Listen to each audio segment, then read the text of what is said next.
साकिब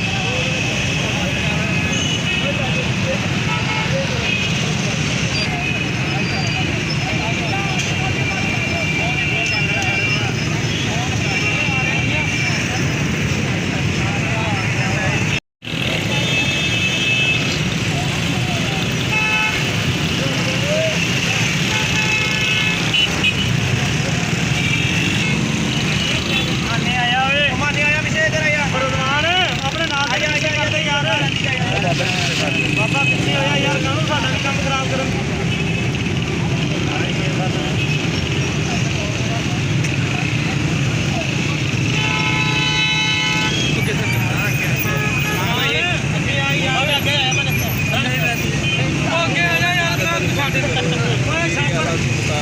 पंजाब से पिछले 8 मंथ से हम लोग इधर काम कर रहे हॉस्पिटल में।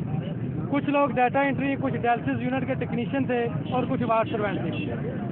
32 मुलाजमीन को तनख्वाहों से महरूम रखा गया और अब जो है वो जनाब हमें तकरीबन 4-5 दिन पहले 10 बंदों को नौकरी से फारिग कर दिया गया।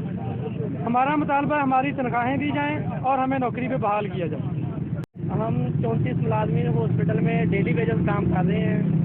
तो एमएस साहब ने पिछले अपना 5-6 दिन से हमें लेटर दिया है कि आप लोग इधर काम नहीं कर सकते। तो हमारी 8-8 माह की जो तनख्वाहें हैं वो भी नहीं हमें दी गई। हमारे घरों के चूल्हे जो बिल्कुल अब बंद हो चुके हैं।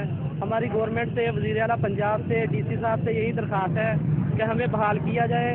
हमारे घरों में भी बच्चे हैं, वो भी आखिर रोटी के मुंतज़िर हैं। हम घरों में ऐसे फ्री में काम करेंगे तो हमें कैसे अपना सब कुछ मैनेज करेंगे। मेहरबानी करके हमारा नोटिस लिया जाए, हमें बहाल किया जाए। ये सारे मजदूर ये देखें हमारे हॉस्पिटल में काम करने वाले ये बहुत ही परेशान हैं। मेहरबानी।